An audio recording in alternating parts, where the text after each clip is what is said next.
Namaskar, Nilesh here in another session of Shraddha and Pradnya. Let's get into today's subject, part 16 of Shraddha and Pradnya. This is a question related to Valmiki Ramayana, its composition, its writing, and possibly references that are perceived or claimed by some individuals as referring to Buddha. And of course, when they refer to Buddha or these individuals who bring up that reference, they have this one Buddha in mind, Gautam Buddha or Siddhartha Shakyamuni Buddha in that context. For example, just today, Mind Reader wrote, and he wrote a few other questions, and that's always true when the questions come in, but I'm taking the one that's relevant. Now, that's not the reason why this particular session started, or I thought of doing this session. It was actually a question of somebody else, which I will show you on the next page. But then this one just came fresh and I just slapped it here in the PowerPoint presentation. So Mind Reader writes on Quora, and a number of you may know what that is. If not, go to Google, check, type Quora, you'll know what it is. Some verses from Ramayana, Mahabharata, even Puranas are quoted, which criticize Buddha. Okay, we will only take Valmiki Ramayana here, but this person is claiming there are verses from Ramayana, Mahabharata, and even Puranas. Puranas shouldn't be a surprise at all. If you go to Bhavishya Purana, you're going to find Shivaji Maharaj and Morarji Desai and Indira Gandhi and Jawaharlal Nehru, depending on which version of Bhavishya Purana you might be looking at. And of course, I'll talk about the possibility, what could, in principle, what might have happened with Ramayana and Mahabharata. And I would encourage Mind Reader to specifically quote a specific references from Ramayana, Mahabharata, and Puran that refer to Buddha or that are claimed as referring to Buddha, criticizing Buddha, and so on. Anyways, let's move on. So it is said that as they criticize Buddha, that means they, the author or composer of Mahabharata or Ramayana or Puranas, knew about Buddha, and hence these texts, Ramayana, Mahabharata, and Puranas, are written after Buddha's time. Very similar thing, slightly in a different language, that AS, I think his name Amit Srivastav. Now, why do I mention his name? Well, first thing, he made a comment in a very open forum. That was it. It was not comment in private. But also, Amit Srivastav is kind of a very common name. For example, in the Maharashtrian context, I would say like a Sanjay Kulkarni, or something like that. And you will find, or Sanjay Joshi, and you will find so many of them. Just like Anil Gupta, for example. I have a very good friend, Anil Gupta, but then I also have 4 other good friends who are also, or friends who are Anil Gupta. So my point is, so AS writes, that's a short form for Amit Srivastav. Sir, how Valmiki ji is writing about Buddha, but he means Buddha, and Buddhism in 12,209 BCE. And the translation he quoted is a translation of Valmiki Ramayana in Hindi. That's the verse there. This is from Ayodhya Kand, when Bharat and party goes to Chitrakoot to convince Ram and try to bring Ram back. And at that time, one of a great seer named Jabali, I think, he is giving a sermon, if you want to call it, okay, a lecture to Ram, trying to convince him why Ram should come back and not give much importance to his vow to his father and his commitment and so on. In that context, the philosophy that this Jabal or Jabali espouses is a Gnostic philosophy, like, like a Charvaka type of philosophy. It doesn't matter. These commitments has no value. Life is to be enjoyed, and come on, everyone wants you back, and so on. One of the reference in that context is this: Yatha hi chora sa tatha hi buddha statha gatam Nastika matra viddhi tasmadvi yah shakyatamah prajanam sa nastike nabi mukho buddhasyat.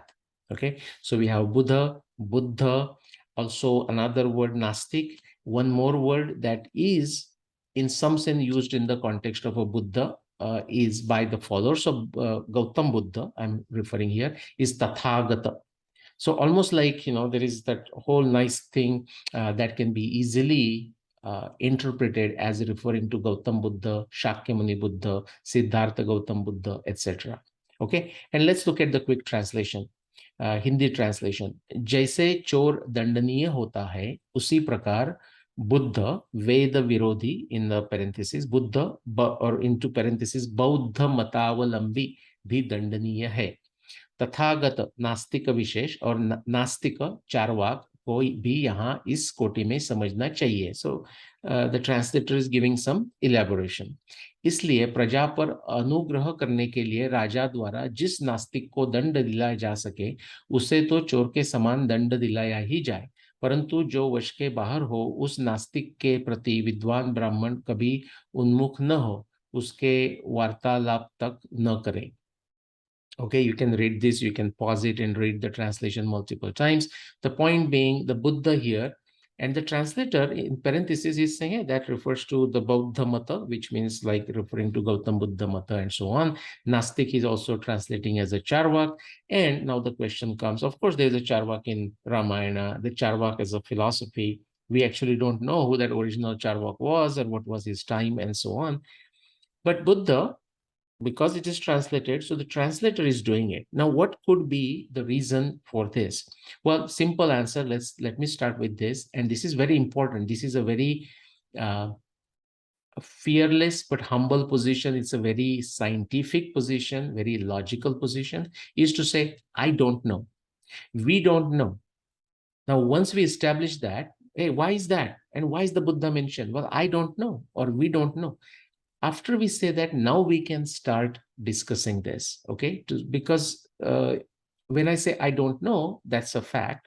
But in another case, I have the entire Ramayana, and Ramayana is telling me all kinds of things. Hundreds and thousands of references from Ramayana are taking me to 14,000 years ago, to a specific time of 12,209 BC. If a one verse comes and that refers to Buddha, and even say Gautam Buddha, I mean, here it's not very clear, but what if this particular verse would have come and said Shakyamuni Buddha or Gautama Buddha or Siddhartha Gautama Buddha or a Buddha of a Kapilavastu or Buddha of a Lumbini or something? Now what do we do?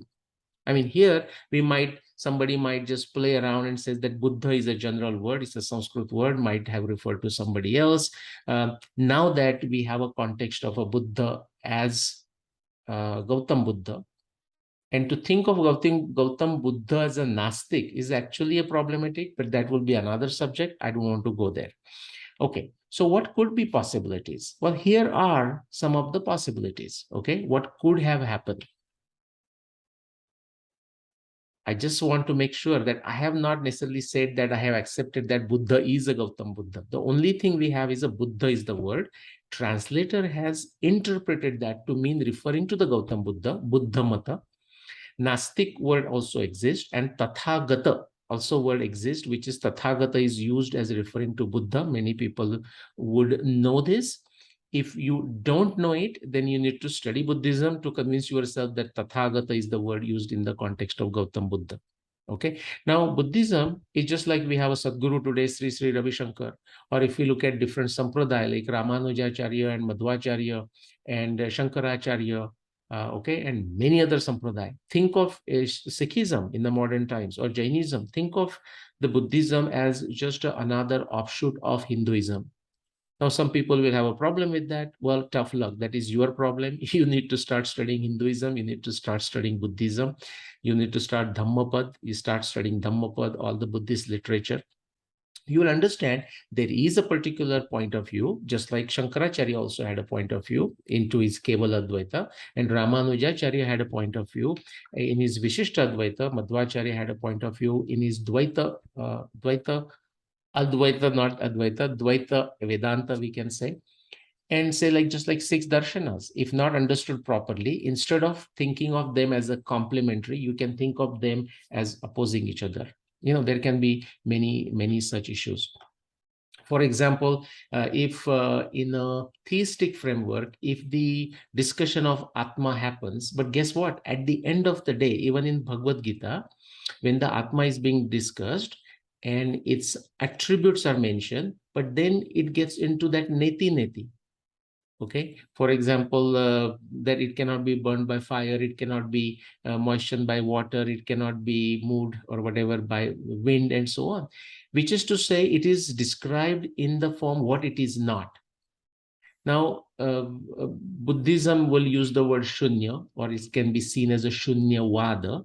But as long as you understand, shunya doesn't mean non-existent or nothing exists. As long as you understand that, you can also think in terms of ekam sankyam cha yogam cha sapashyati ya pashyati. You can also think of ekam shunyam cha brahmam cha. Brahma is also shunya, Brahma is also infinity. It will go on a longer tangent.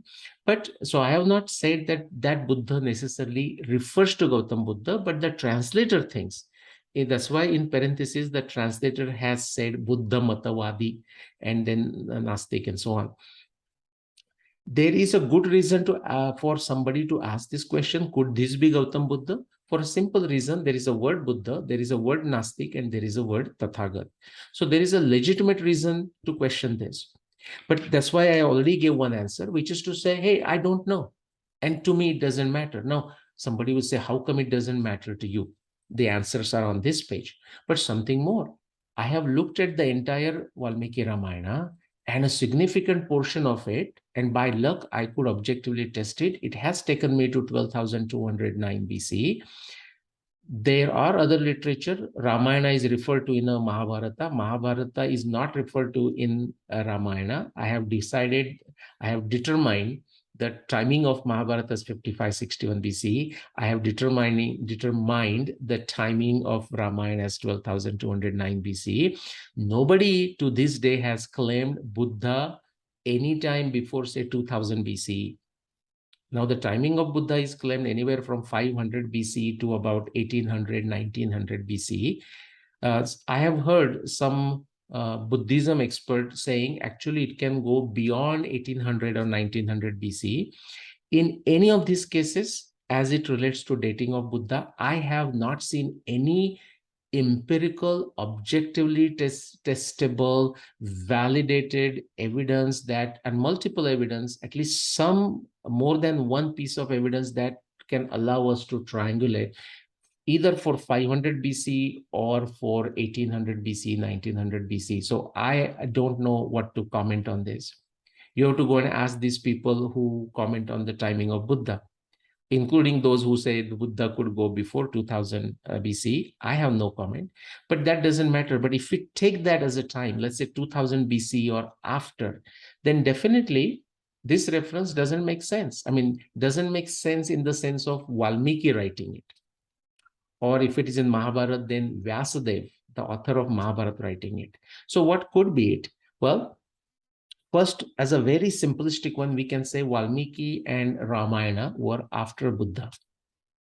Is there a viewpoint out there where people think like this? Absolutely. Go follow Western Indologists and their lackeys in India. Okay, they do think Valmiki, Ramayana, Mahabharata, they are all after Buddha. Now you go and ask for the evidence, and then all hell breaks loose. Okay, no, they are so arrogant, they will not even bother. They're saying, come on, don't you know that this is academic consensus, and all kind of BS will come out. Science doesn't work by consensus, or if people are forced to go for a consensus, then it is not science. Okay, it's not Vijnan. So let's go with that. But one possibility is that, therefore, somebody has to accept the possibility that Valmiki Ramayana and Mahabharata are after Buddha. If somebody wants to accept it in their subjective conviction and don't want to argue with somebody else, hey, be my guest. But if one of you, and I'm not saying mind reader is or AS is, and definitely they are not, or let's assume that they are not, then they have to just think like what I am giving you, just a different ways of brainstorming this idea. Okay, so based on my evidence, there is no reason, absolutely no reason to think Buddha or the Gautam Buddha is before Ramayana or before Mahabharata. But if you just take it literally and don't think anyways, that's the conclusion you will reach, as like Western Indologists have, and their lackeys in India. And now it has been taken over by the whole leftist brigade, anti-India brigade around the world, and so on. But let's go to the next one. What about interpolation? If true, that can easily explain that. Okay, somebody somewhere decided to insert that shlok into Ramayana for whatever reasons. Now, when they would have inserted it, anytime. For example, what you would notice is, even though we have critical editions of Mahabharata, Ramayana, and so on, the handwritten manuscripts, they were all handwritten, like going back to say 1,000 years, 500 years, whatever, on palm leaves and whatnot. They were copies of the previous copies of Mahabharata or Ramayana, but they were written, say, the oldest one we may find is from 1400 CE, like 600 years old. So whoever was writing at that point, the Buddha did exist. And somebody might have seen the word Buddha and might have thought, or some other word was there. I don't know what that could be. That has happened in Mahabharata, Ramayana, all our narratives. And I'll give you one example if I get time. My problem is, like somebody today suggested, I should make a shorter presentations. And guess what? I like to cover all these subjects and it gets longer. I always put a timer to myself. Anyways, and if I forget that point, then it may never come. So I make a point to make that point when something comes. So for example, interpolation is one, but as I said, there are different types of errors beyond interpolation. Actually, let me see if I have written those. No, I have not written here. So let me mention it as a part of number 6, let's say. Beyond interpolation, which means someone deliberately inserting a specific shlok into old text, okay, which is not part of the original text or old text. There are other types of errors. From 2, after 2, I'm jumping to 6. So interpolation is a one simple answer. Now, we don't have evidence of it, but based on the other circumstantial evidence of Valmiki Ramayana and Vyasadeva's Mahabharata, because they belong to different times, we can say this, if it is indeed about Buddha, then it's definitely interpolation. Okay, but something else can happen closer to interpolation. Number 6, what else? There are translation error, there are transposition error, there are transcription errors. And one example I will tell you, there are hundreds of examples. All you have to do is just get hold of the critical edition of Mahabharata, just for an example. You can do the same thing for critical edition of Harivamsha, critical edition of Ramayana, on and on, any critical edition. The part of it, what we call, and they can be caused by all kinds of errors. The person who is copying from one manuscript to another may not able to read it, the old manuscript, not in a good condition, and will try to fill in the blanks, or try to make up the word which he or she thinks must be that word. Okay, that's how the pathabeds are created. Sometimes pathabed are created while somebody is chanting and other person is writing it down. I know I make many mistakes when I chant Sanskrit shloka. When I were taught the shloka when I was young, they were taught in a proper fashion. But over time, I did not have the benefit of someone correcting me.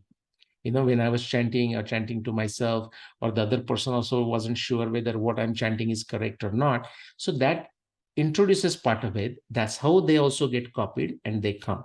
Another one is, like, as I said, like somebody writing something and doesn't see it. And an example of that, for example, is like a shloka related to Mercury reference in Mahabharata on the 17th day of the war, after Karna was killed, is Somasya Putra Abhyudaya Tiryak.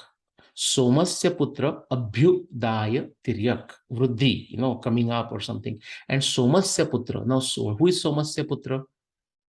Again, many people will be totally clueless, but those who understand astronomy, a decent level of astronomy, immediately they will say, oh, okay, that's Mercury, Somaputra. Shashi Jaina is a Mercury. Now, somebody did not understand it, or possibly was exposed to all the kinds of errors that I just mentioned. And therefore, what that person ended up doing is copying Somasya Putra Abhidaya Tiryak as Yamasya Putra Abhyudaya Tiryak. So that Somasya, you can easily imagine if the ink or whatever has got blurred out over a time. So you're kind of trying to read Somasya, but you might end up reading that as a Yamasya, or the person said, maybe I think it's a Yamasya. And Yamasya Putra Abhidaya Tiryak. Now, you know what? There are many Mahabharata dating researchers who will just simply look at that. They know the alternate reading as Somasya Putra Abhidaya Tiryak, but because they cannot show any planet in the places mentioned by Vyasadeva in the Mahabharata text for their year, any of their 130 different years. Anyways, guess what? They almost take shelter of this part of Ved. And instead of taking Somasya Putra Abhidaya Tiryak, which exists in many other manuscripts, they will say, well, okay, that reference is Yamasya Putra Abhidaya Tiryak. And I don't know which planet is called Yamaputra. So come on, we don't need to do anything. So this is the kind of unfair game also is played. Okay, that's not the issue here. I just brought it up to your attention. So that word Buddha, we don't know what the word was. Okay, and so even if the word Buddha, it always existed. Now that somebody who was possibly copying it after Buddha's time, there is a very high chance that the person will refer whatever that word was, might translate it as a Buddha, because if it is in his mind, which is very reasonable, that Buddha or Buddhism connected with a Nastik. Okay, and then there is a word Tathagata. Now again, we don't know if that was original word or some other word that turned into Tathagata, but I will show you something about Tathagata in a minute. Let's go to number 3, multiple Buddhas. Yeah, there were multiple Buddhas. Actually, within Buddhism, if you go, and same thing in the Jainism, not so much multiple Mahavirs, but they talk about, again, I'm not going to get the right word, but they Tirthankar. Okay, in Jainism, they have many Tirthankar.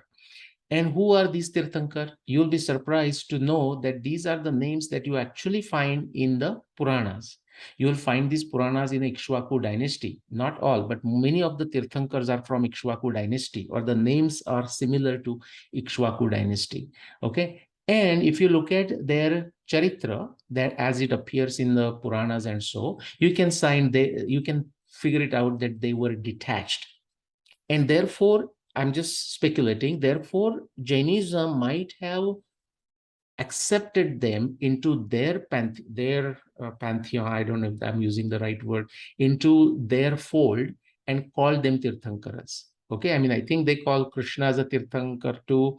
I don't know, I'll not go into that, since my knowledge is enough to be dangerous. But my point is, similarly, the concept of multiple Buddhas, like Maitreya Buddha and this Buddha and that Buddha, and of course, very much like a Hinduism, Avalokiteshvara and so on, they just existed. Or they just were created, you can say. They existed for the Buddhist philosophy, or is someone outside any religious structure who is familiar with this, how the Guru Paramparas are created, how these kind of incarnations, reincarnations, the types of incarnations, avatars are created. Created meaning a status is attributed to a certain things. That person will have a different views. My point is, there are multiple Buddhas within the Buddhism. And similarly, the word Buddhas, I mean, somebody who is like a very learned will be called a Buddha also. Now, somebody just learned might say anything, that's what it is, or just like a Chora, you can read Upanishad and you can see, or you can read Shankaracharya, and, when you say Chorobhyo Namaha and Sadhubhyo Namaha, he's looking at them in the same fashion. Something like this could be taken. And therefore, now we are interpreting Buddha just like the translator did, because in our times, as soon as we hear the word Buddha, we think of Gautam Buddha. Although there are multiple Buddhas within Buddhism, anyone who is enlightened is called Buddha. Anyone who is knowledgeable is called Buddha. Anyone who is learned can be called Buddha. Okay, so that could be another explanation. The fourth is a wrong translation. Like, for example, and I will show you some other translations. What if the translation was done different? Do you think like AS or if nobody has posted this on a Quora, like Mind Reader would have said, hey, there are some translations. Most people as such don't read. Most people don't read beyond translation. So if you read a translation, this is my style. If I read a translation and that appears suspect, I go to the original verse. I go to original verse anyways, go for a word-to-word translation. I look for multiple translations and try to make sense out of it. And I'm going to show you a couple translations that I could quickly find. Now, I would encourage everyone to look at 10 other different translation of this verse from Ayodhya Kanda. So it could be a wrong translation. In this case, this translator attached the Buddha Matavadi. And this translator did not think otherwise, I mean, he didn't go, and that's fair. He's just purely doing a job of translation. He did not go into the whole discussion of, oh, Valmiki, Ramayana, that's like a long time ago, but how come the Buddha would come there? Well, he said, that's not my job, or whatever it is. He's just going to translate it to the best of his knowledge. Let's look at number 5. Modern translation by someone, yeah, I said it already, who is aware of Buddha and Buddhism. Okay, now I gave one example, which is worth noting, by the way. What if, let's say there is a description of a Brahmastra, okay? Like there is a mention of a Brahmastra in Ramayana, there is a mention of a Brahmastra in Mahabharata. You know that Arjun used one, Karna used one, Ashwatthama used one, and so on. Okay, many others might have used it. Now, a translator, in order to make it more relatable to the audience who is going to read this, might say, for example, might translate Brahmastra as a astra or a weapon similar to nuclear weapon.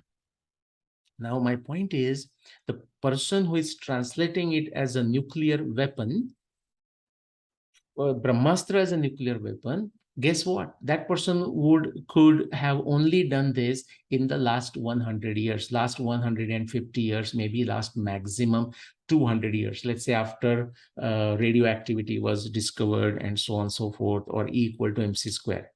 Safely, let's take it last 200 years. But anyone before that would not, even in English, would not use the word nuclear weapon, because that concept was not even there. Okay, so now what happens when the translation of Brahmastra comes as a nuclear weapon? Say today somebody does that, and you will find it in a translation. Say Brahmastra, a weapon thought to be similar to the nuclear weapon. Now imagine this gets into the translations of today, and it's read 5,000 years from now. Now somebody is going to therefore think, actually many of the Indians, I mean, enthusiasts of Mahabharata think Brahmastra is a nuclear weapon without any evidence. Although there is some conjectural similarities that you can see as the outcome of Brahmastra, that's another subject.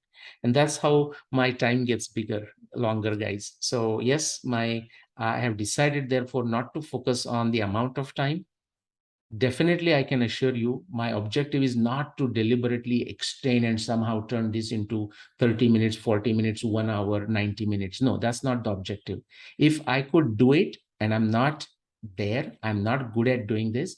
If I could do it, I will do this in 3 minutes. But some of the other peripheral points I would like to make, I will not able to make it. Through this process, I'm also trying to tell you how the research thinking goes. Okay, now for some of them, this will be just a purely laughing matter, and that's it, and good for them. But that's how actually the research thinking takes place. The point is something that we today easily, casually talk about. People will talk. The people who know Mahabharata, Ramayana, when it comes to Brahmastra, when I give lectures, everyone says, okay, well, yeah, have we found any evidence for nuclear weapons? Many times I get the question like this in a question answer session.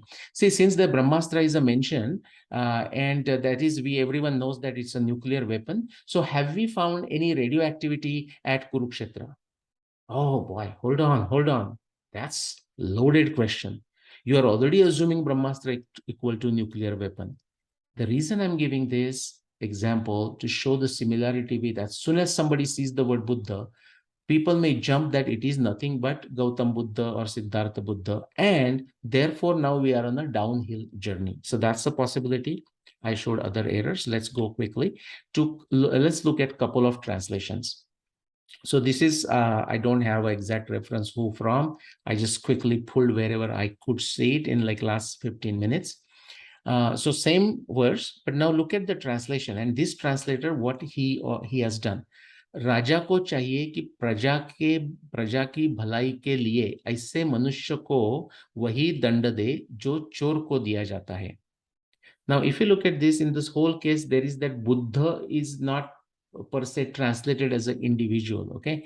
Now, we can say this, just looking at this, that Buddha possibly is translated towards the well-being, like Prajaki Bhalai, towards the right decision, like Buddha. We say Buddha is the right thinking, right knowledge. So as a Prajaki Bhalai ke liye, that Bhalai, or Prajaki Bhalai ke liye, towards that Buddha word has been translated to the best of my limited understanding of Hindi there. Okay, so Raja ko chahiye कि प्रजा की भलाई के लिए, because if you see यथा ही चोर स तथा ही Buddha.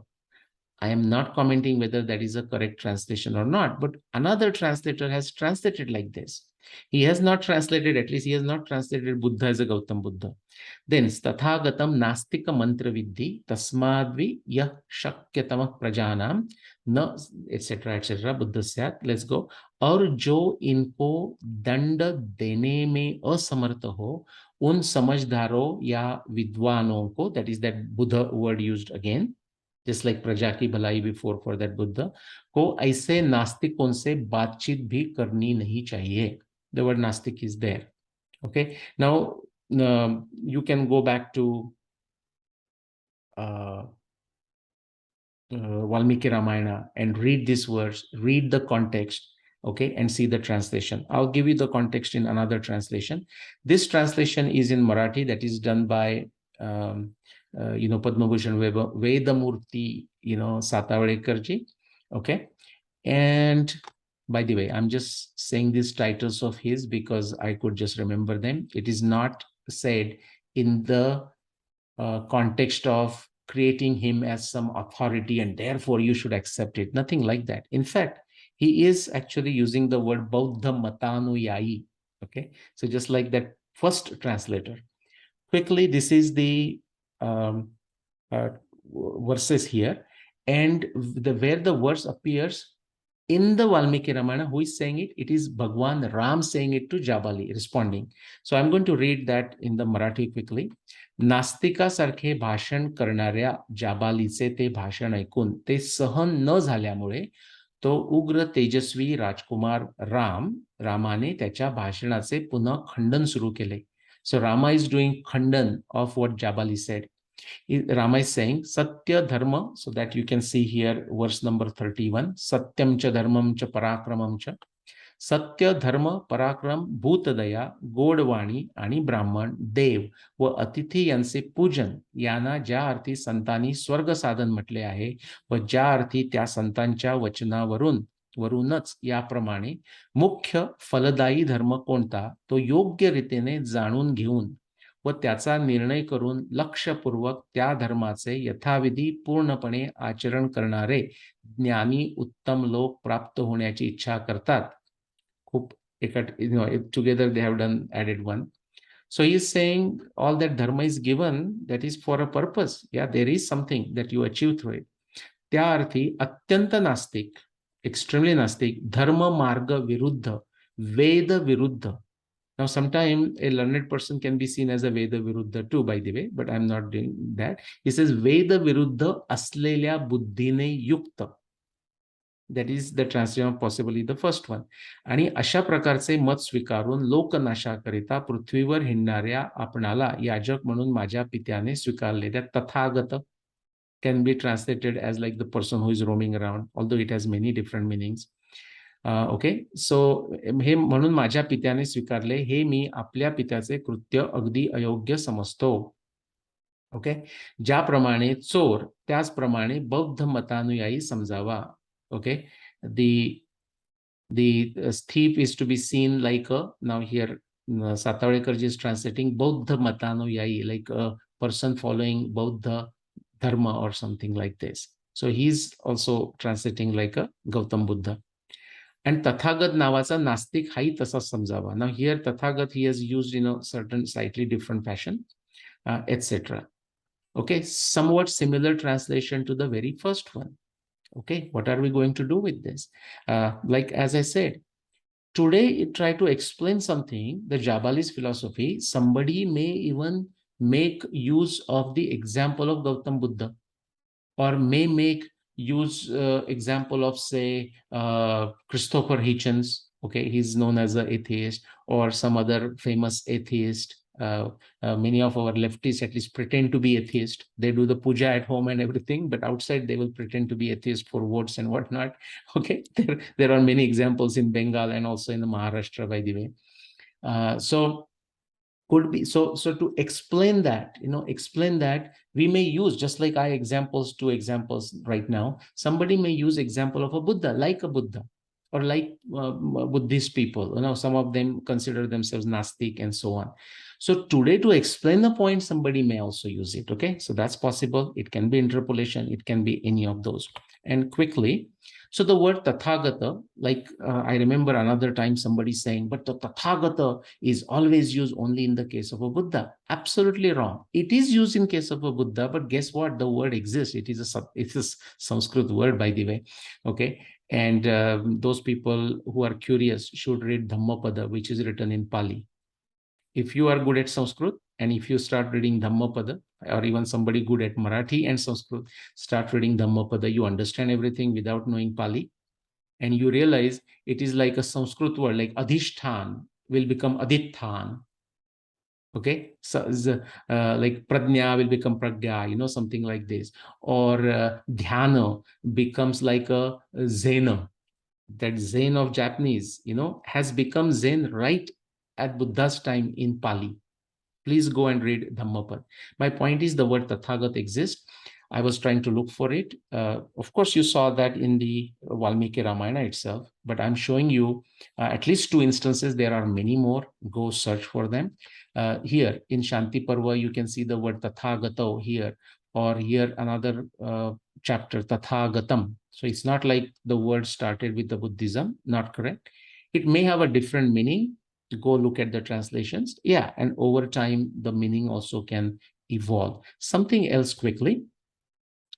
Now, just in the point of multiple Buddhas. Okay, so just this is my last point. Buddha we see today, and immediately with our limited knowledge, we think Gautam Buddha and we cannot think of anything, even though the Buddhism itself is talking of multiple Buddhas. And we see the word Buddha in the sense of used to enlightened being in all our ancient Indian narratives. But sometimes that may not be convincing to people of multiple Buddhas. So I thought I'll pull something, and again, to many, this should be known. For example, this is a discussion between Bhishmacharya and Yudhishthir. Okay, just after the Mahabharata war, when during the 6-day session, Bhishmacharya and Yudhishthir discussed a lot of things. When Bhishma was on the bed of arrows from the 10th day of the war to the day of winter solstice for 98 days. Okay, during that discussion, Bhishma is quoting previous itihasa story to give a guidance, and that is the goal of a itihasa. Okay, Purvavrittam Kathayuktam Itihasam Prachakshate, for what? To create a upadesh, a guidance for dharma, artha, kama, moksha. And that's what Bhishma is doing to Yudhishthira. Here he says, look, and this can be a figuratively, you have to take it, or metaphorically. Eka ratrena mandata. Mandata established his kingdom around the world in one night. Now you have to take this as a metaphorical one. Trahena janamejaya. In 3 nights was done, 3 days, whatever was done by Janmejaya. Saptaratrena Nabhaga. And in 7 nights, it was established by Nabhag. If you want to take it literally, I have no objection. The point I want to make is very different. Prithvi Prati Pedivan. Quick Hindi translation you can read is Mandata ne ek hi din mein, Janmejay ने 3 ही दिनों में, और नाभाग ने 7 दिनों में ही इस पृथ्वी का राज्य प्राप्त किया था. Not necessarily the whole Prithvi. The establishing a kingdom was done in 1 day or 3 days or 7 days. Okay. The point I want to make is the Janmejay, for example, here is not the Janmejay that we know in the Mahabharata, like the son of Parikshit. Why not? because this is just at the time of Mahabharata war. Even the Parikshit is yet to born when this discussion is taking place. Okay. Now, if somebody is not aware of the previous Janmejaya, and there were many, and they are mentioned in the Mahabharata text itself, and of course in other texts, but if somebody is not aware of it, immediately the person is going to say, oh, this Janmejaya, and I know one Janmejaya, the son of Parikshit, and okay, so this portion of Shanti Parva must have been inserted into the Mahabharata after Janmejaya, not like at the time of like Bhishma and Yudhishthira actually talking, or Mahabharata was composed after Janmejaya, not like 18 years after the Mahabharata war. And such conclusions will be wrong because of the erroneous information somebody has. Somebody couldn't think of Janmejaya happening before. Fortunately, we have this information in the Mahabharata. But my point is, you just don't see Janmejaya and jump to what you know. But that is in some ways happening. You see Buddha and you jump to Gautam Buddha. No reason to do that. Okay, so that's another way of looking at it. In fact, I gave you multiple ways of interpreting this. Just to conclude, I will say it doesn't bother me. It can be interpolation. It can be one of those errors. Okay, interpolation just simply solves the problem, but I'm saying it can be error. The other overwhelming evidence of Ramayana, Mahabharata takes us to deep antiquity. That is not the case with Buddha. We are totally clueless, frankly, about the dating of Buddha. Whether 500 BC, there is no any substantial, any empirical evidence, objectively testable. I have seen none. Same thing for any other date, whether it's 1800, 1900, or whatever date. And if you think otherwise, do bring that objectively testable empirical evidence for the dating of Buddha. I have found none. Now, sometimes you may find something in archaeology, some reference to Buddha, and all that will tell us is that, assuming that is a solid reference to Gautam Buddha, that means Gautam Buddha definitely happened before that. Yeah, so that kind of references we have seen. Right now we are discussing Gautam Buddha, so we know that Gautam Buddha definitely happened before 21st century. People were discussing Gautam Buddha 500 years ago, so we know definitely he happened before that. But exactly when, I have not seen the evidence. Quickly, these are my books. If you want to look at those, for the Ramayana, the historic Ram, for Mahabharata, the other two, available on Amazon around the world. And if you are in India, through Subbu Publications. And I keep on doing this, guys, because I keep on bringing it up, mention these books during my videos, because I do not want to answer any questions about the books anywhere in the social media or email.